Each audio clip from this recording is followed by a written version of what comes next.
talk now. This MMA, what we talking about?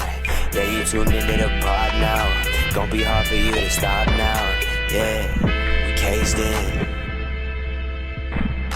Yeah, we caged in. Yeah, we caged in.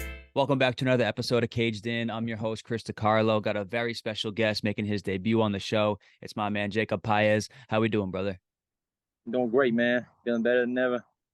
Hey, Ready man, to get back in the cage again, man. You know, unfortunately, my last opponent, man, couldn't make. I mean, he made a weight and everything, but man, you know, stuck sometimes trying to rehydrate. for sure. I know you got a big one coming up Saturday night. You're going in there, Ultimate Battleground 17, taking on a kid, Ethan Blevins, over there in South Carolina, man. So before we talk about that, let's talk about you a little bit, man. Let's get into your background. Can you just kind of tell me, like, where you were born and raised, what was growing up kind of like for you? Man, Burlington, North Carolina, man. That's where I'm from, man. Represent every day. Also Greensboro too, man. I train over there in Greensboro, but man, I think people can relate to my fighting style, just the way I fight, man. Like my fighting style speaks for itself. I don't even got like really talk much, man. For sure, man. You know? I know you mentioned, where you train over there in Greensboro, but what kind of got you into MMA in the first place? How'd you get into the gym for the first time? What kind of kicked this love off for MMA and how this journey kind of start for you? Man, I watched Tony Ferguson versus Justin Gaethje, man. Watched that, man. I was a fucking violent fight, man. I was like, dude, I feel like I could do that, man. And told my brother, let's put the gloves on, and we went for like 25 minutes, beat the shit out of each other. And I was like, dude, this is what I meant to do, man. I love doing this. Let's keep doing it. Went to a gym in Mebane, did a couple smokers. Actually, I lost my first smoker, man. I didn't even get my hand raised. I felt robbed, but that little smoker there, man, it made me learn a lot, man. It made me feel like, I got to get better. I got to train more. I gotta do the things that champions do, and that's what I feel like that's what makes a champion is just doing the things that you don't want to do, man. For sure, man, 100%. Let's talk about your nickname a little bit. I know you go by El Tortuga. Where'd the nickname come from, man? Where'd the nickname come from? What's the origin story there? Man, I don't know. I feel like I've just been a turtle my whole life, man. Like people look at me, and they like, man, this kid ain't, he isn't nobody, You know how turtles, they go in the shell and they come out when they're ready. I feel like, man, that's who I am, man. Like I come out when I'm ready. I come out when I'm ready to fight. I fight. When I'm not ready, I stay in that shell. I get back out, and then I take back. So I just finish people, man. I'm a finisher, and then I feel like, man, I'm a 1-round fighter, man. If you don't finish me in the first round, I'm gonna finish you. There you go. For the people that's that really haven't, where it came from. Yeah, 100%, man. I love that. The people that haven't seen you fight before, man, how would you describe your fighting style to them? I would say reckless. I mean, I said last time in one of my interviews, but kind of now thinking about it, man, I think, really precise, man. Really not even technical, but, like coming from nothing, coming from like everybody saying, hey, this kid ain't going to be shit. This kid won't be nothing, He's just another statistic. And I feel like hearing that, it just makes me feel to go hungry, to get better. I actually wanted to, for this fight right here, man, I didn't even want to fight this kid for the belt. I actually wanted to fight him just. And then they hit me up that, hey man, it's you fight for the belt. That's all cherry on top. That's all that comes with it, Taking challenges. I'm not afraid of a challenge, man. I love challenges, and I think if you don't take a challenge in your life, man, what are you even living for, Exactly, man. I agree with you 100%. Let's talk about where you train a little bit. What gym do you call your home gym? And what is that? Where is it? Man, MMA Greensboro, Matrix MMA, man. I used to call New Millennium my home, man, but a little bit got into it. The coaches that I felt like, man, I don't know. I feel like they don't like me or something, but it's all good, man. You go to a different gym, people like you, and you get your name out there, you get better. And, I feel like, man, this is the most loneliest sport in the world, man. Like, and no matter who you got in your corner, man, you can have the best corner in the world. You can have Mike Tyson in your corner, man, but if you go in that cage, you better be ready to fight whoever they give you. For sure, man. For those people that don't know about your gym and maybe they've never heard of it before, can you describe the gym to them? What's the vibe kind of like over there for you guys? Fucking brutal, man. Nah, I'm playing.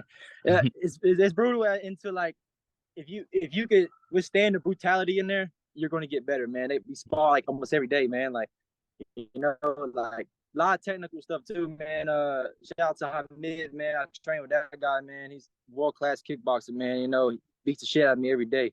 Right. And I feel like just learning from him, man, that gets me better. If you get your ass whooped in sparring, you're gonna go out there and shine. You're gonna be the best. Nobody's gonna be ready for you. For sure. how has this training camp been? You are fighting Saturday night. You're probably just winding down training camp, getting all the hard training out of the way. How has training camp been? Were you only at your main gym for this camp, or did you kind of bounce around a little bit, getting different looks? How's this one been for you? Been I haven't even been grappling for like almost a month. Mm. I mean, I grappled, but like this camp right here, I've been preparing for it, man. I actually watched the kid I'm fighting. I saw him fight on the other UBG card. Mm-hmm. He was on the co-main event, and I fought like 2 fights before him. I was like, dude, I want to fight that kid, man. I want to fight that guy. Mm-hmm. That guy's got my plate, and I'm ready to eat him. And I seen this coach. He's got a good coach too. But none of that, none of that. All that is pressure. Like a lot of these fighters come into fights and they see all the coaches. They see a guy in the UFC and they're like, dang, dude, I can't beat him because he's got the best corner. He's got everything I want. Mm-hmm. And I feel like, man, the only thing I got that I want is right here in my heart, man. It's just that that the will to win, and that's what I feel like I have, man. A lot of these guys, man, I'm exposed, man. They say I talk a lot, but I back it up, man. I go out there and I finish guys.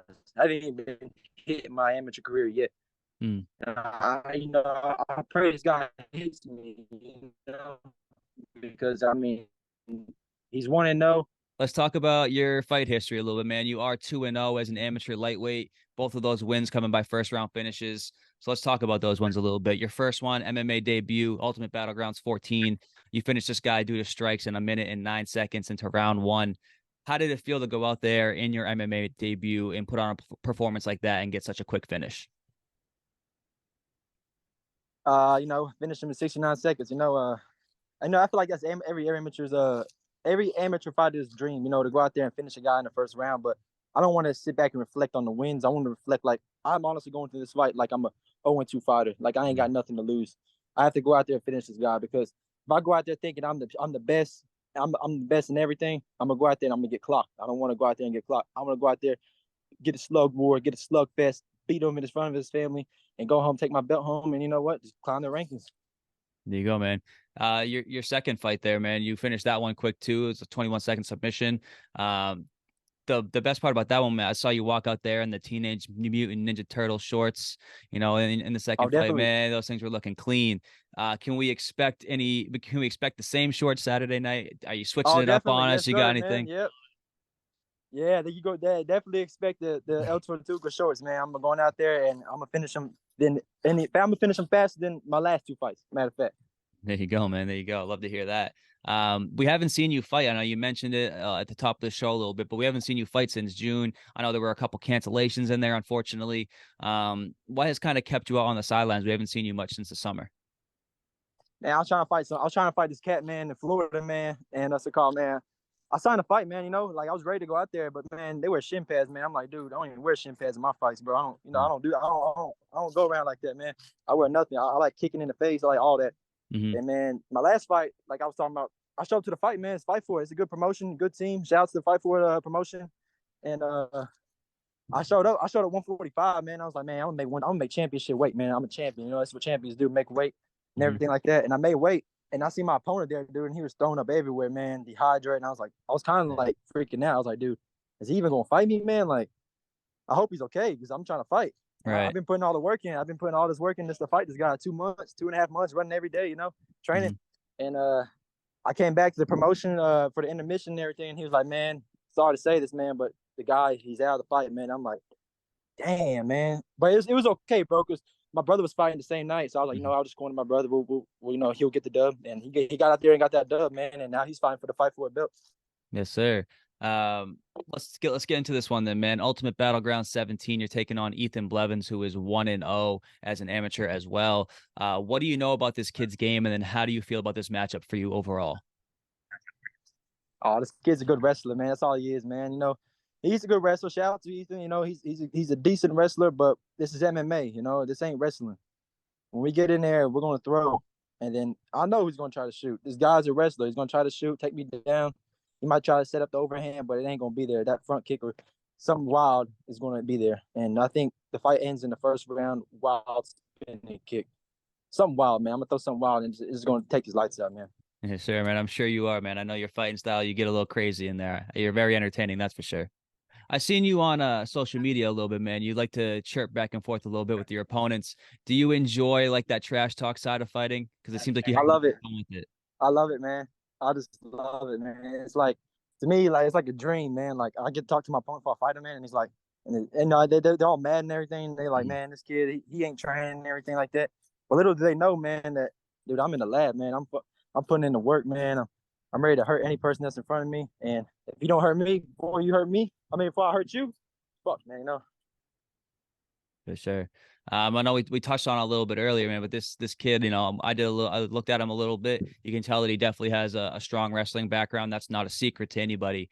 How are you planning to go out there and negate that aspect of his game? Man, sprawl and brawl, baby. You already know. You know, like, this dude, wrestling. You watch all the great wrestlers in MMA. What do? They try to set up that takedown, they try to take you down. But like you see these good strikers in MMA, man. They fight wrestlers and they just knock them the fuck out. That's what I feel like I am. I'm a good striker. I've been developing my striking skills over the years. I was actually a grappler before I even became a striker. Honestly, I love grappling. I'm a blue belt in jiu-jitsu. I'm about to be a blue belt in jiu-jitsu, and I feel like, man, I love grappling. But it's something different when you put on the gloves and you just start swinging and you see blood come out and you hurt your opponent. I love seeing my opponent hurt. Like I don't know how to explain it, man. I pray for him after the fight. We can be friends after the fight. We go get food. We go get Chick-fil-A or anything. But like during that moment we're in the cage, man, you're trying to take my plate, man. I'm more hungry than you. I want dessert. There you go, man. I know we touched on it a little bit earlier, but when you visualize this fight, when you think about this fight, how do you see yourself getting your hand raised? And do you have a prediction on how you're going to finish this one? Oh, definitely. It's going to be inside 2 rounds. I predict he's gonna try to come out and try to get that takedown. I just I've been around wrestlers a lot. Like I hate wrestling. But like when it comes down to wrestling, I would wrestle. Like I would be in these scenarios that I don't want to be in. Rear naked choke, get my back. I'm always ready for any scenario that's in front of me. And question is he ready for the strikes I'm about to deliver to him? I don't think he's ready for that. He's at the beach, comfortable in his house on the beach. I'm over here running at 6 o'clock, 5 o'clock in the morning, getting ready for this kid. I even texted him. I said, "What do you want for Chick-fil-A, man?" Because last fight, man, I heard he liked Chick-fil-A, and I was like, "What do you want for Chick-fil-A, man?" He's like, "I want a 12-piece," and I was like, "Dude, I'll give you 12-piece November 4th." Yeah. So I'll give him the 12-piece November 4th, and afterwards we'll see what's then. There you go, man. The fans at Ultimate Battleground 17, man, what can they expect from you once that cage door closes in South Carolina?